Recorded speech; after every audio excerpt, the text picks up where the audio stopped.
ক্রুশে দাও, ক্রুশে দাও, ওকে ক্রুশে দাও, ক্রুশে দাও, ওকে ক্রুশে দাও, ক্রুশে দাও, ওকে ক্রুশে দাও, ক্রুশে দাও, ওকে ক্রুশে দাও, ওকে ক্রুশে দাও, ওকে ক্রুশে দাও, ক্রুশে দাও, ক্রুশে দাও, ওকে ক্রুশে দাও।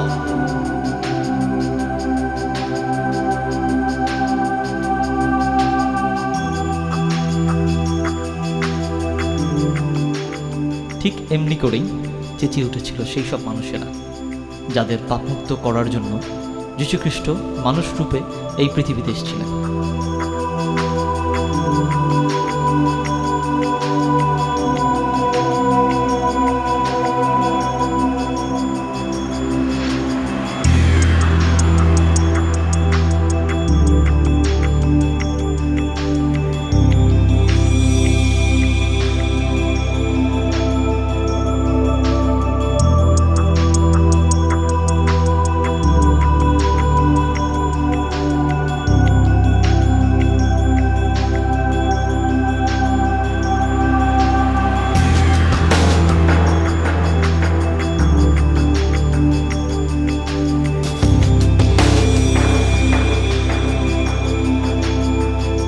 ঈশ্বরের পুত্র হওয়া সত্ত্বেও যিনি মানুষের দ্বারা অত্যাচারিত, নিপীড়িত এবং অপমানিত হয়েছিলেন।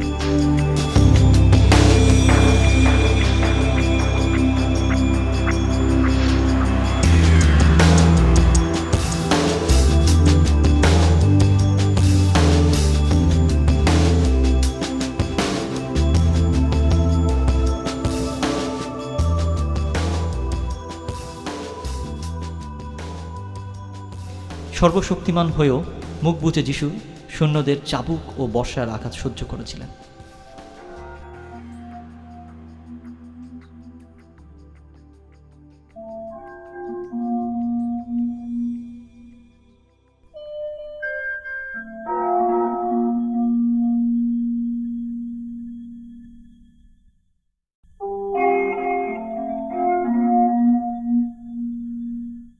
অপমান, লাঞ্ছনা, গালাগালি শুনেও তিনি একটিবারের জন্য প্রতিবাদ করেননি।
মাথায় কাটার মুকুট, সর্বশরীর রক্তক্ষরণ এবং এই সব অত্যাচার নিয়েও সেই প্রচণ্ড ভারী ক্রুশটি বহন করেছিলেন তিনি।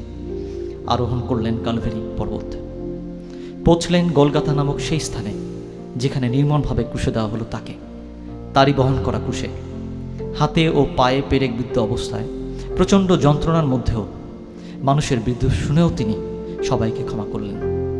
এইভাবে আমাদের সকলের পাপ বহন করে প্রচণ্ড যন্ত্রণায় তিনি ক্রুশের উপর প্রাণত্যাগ করলেন।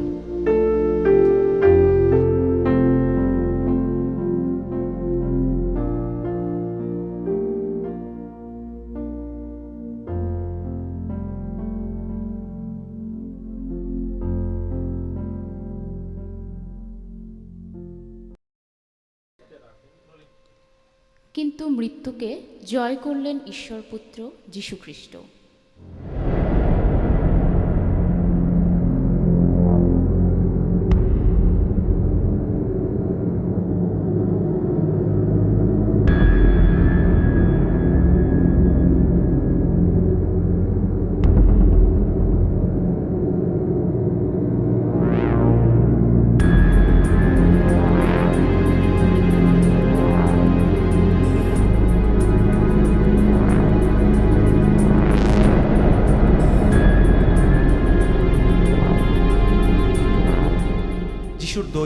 মৃত্যুর পর আরিমাথিয়া জোসেফ, নিকোদিন ও তার শিষ্যরা যিশুর ক্রুশবিদ্ধ দেহ ক্রুশ থেকে নামিয়ে পাথরের বড় গুহায় কবর দেওয়ার ব্যবস্থা করলেন। এরপর একটি বিশাল পাথর দ্বারা সেই গুহার মুখ বন্ধ করলেন।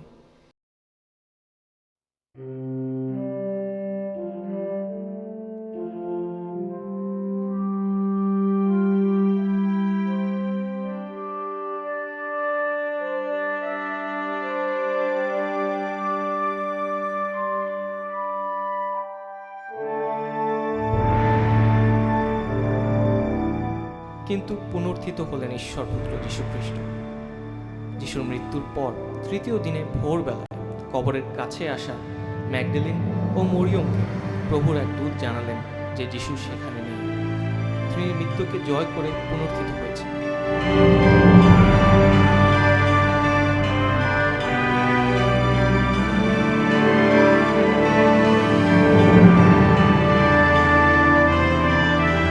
এরপর যিশু শিষ্যদের দেখা দিলেন। তার হাতে পেরেক বিদ্ধের ক্ষত দেখে শিষ্যরা তাকে চিনতে পারল।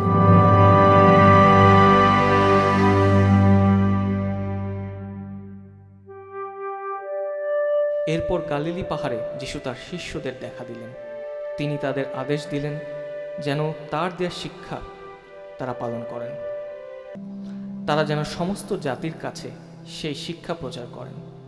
পিতা, পুত্র ও পবিত্র আত্মার নামে সবাইকে দীক্ষা দিয়ে শিষ্য করার ক্ষমতাও তিনি তাদেরকে দিলেন, কারণ সেই ক্ষমতা শুধুমাত্র ঈশ্বর পুত্র যিশুকেই দেওয়া হয়েছিল।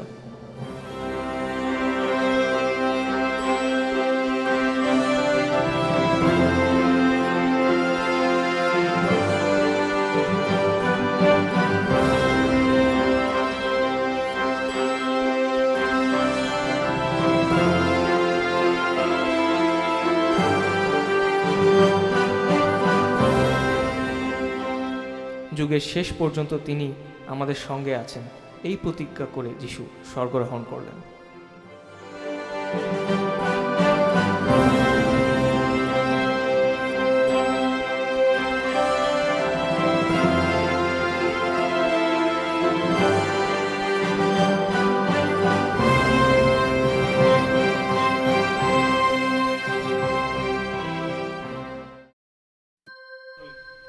বাইবেল থেকে আমরা যিশুর দেওয়া শিক্ষা পাই। তার দেওয়া প্রধান দুটি শিক্ষা হচ্ছে, তোমার সমস্ত অন্তর, সমস্ত প্রাণ, সমস্ত শক্তি ও সমস্ত মন দিয়ে তোমার ঈশ্বর প্রভুকে ভালোবাসবে এবং তোমার প্রতিবেশীকে নিজের মতো ভালোবাসবে। সেই সময় যিশুকে প্রশ্ন করা হয়েছিল, আমাদের প্রকৃত প্রতিবেশী কে? তারই উত্তরে যিশু এই গল্পটি বলেছিলেন।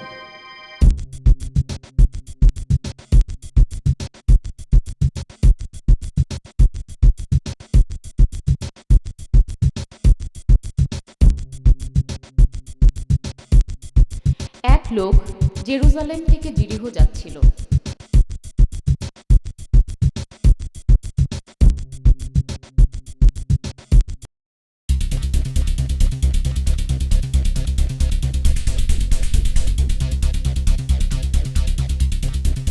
পথে তাকে কয়েকজন ডাকাত আক্রমণ করলো ও তার সব কিছু নিয়ে তাকে মেরে রাস্তায় ফেলে রেখে গেল।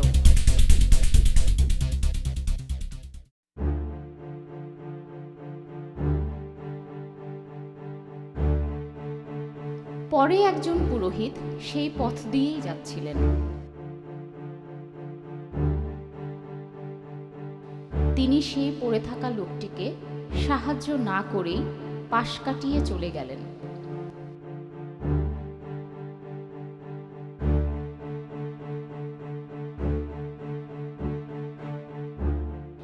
এমনি করে এক লেবীয় সেই স্থানে আসলেন এবং লোকটিকে পড়ে থাকতে দেখে চারিদিকে তাকিয়ে সেও সাহায্য না করেই চলে গেল।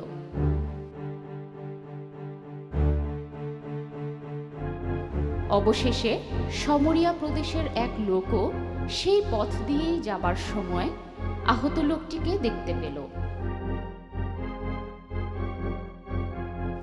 সে আহত লোকটির সেবা করল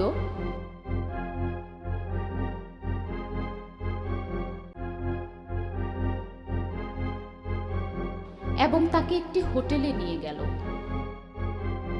পরে সমরীয় লোকটি হোটেলের মালিককে 2টি দিনার দিয়ে বললেন, এই লোকটির যত্ন নেবেন, যদি আরো বেশি খরচ হয় তবে ফিরে এসে আমি তা শোধ করে দেব। এই গল্পের মধ্য দিয়ে যিশুর শিক্ষা ছিল ওই 3 জন লোক, পুরোহিত, লেবীয় ও সমরীয়, এদের মধ্যে শুধুমাত্র সমরীয় লোকটি প্রকৃত প্রতিবেশী হওয়ার পরিচয় দিয়েছিলেন। আর তাই আমাদেরও সবসময় এমনটি করা উচিত। এমন আরও অনেক শিক্ষাই যিশু আমাদের দিয়েছেন এবং বলেছেন তার শিক্ষাগুলো যারা পালন করে তারা হচ্ছে সেই সব লোকের মতো যারা বালুতে নয় পাথরের উপর ঘর তৈরি করে। ও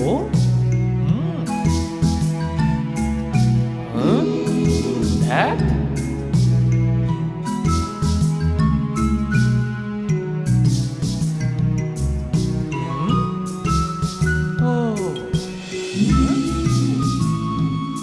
কি মজা! এইখানে এইখানে আমি ঘর করব, এইখানে।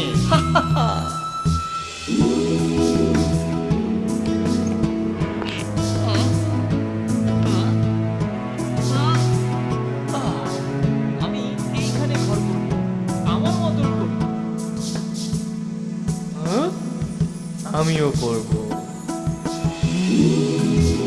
হ্যাঁ, হাহা, এইখানে করব আমি।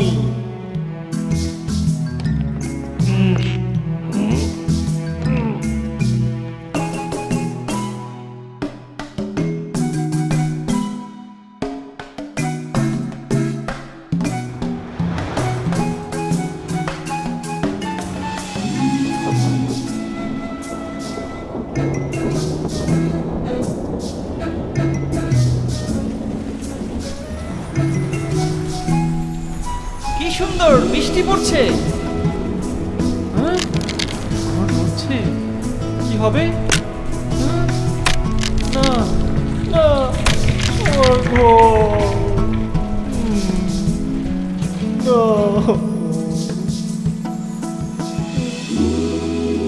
আর বোকামি নয়, আসুন আমরাও প্রভুর শিক্ষায় পাথরে ঘর করি আর প্রভুতে আনন্দে থাকি।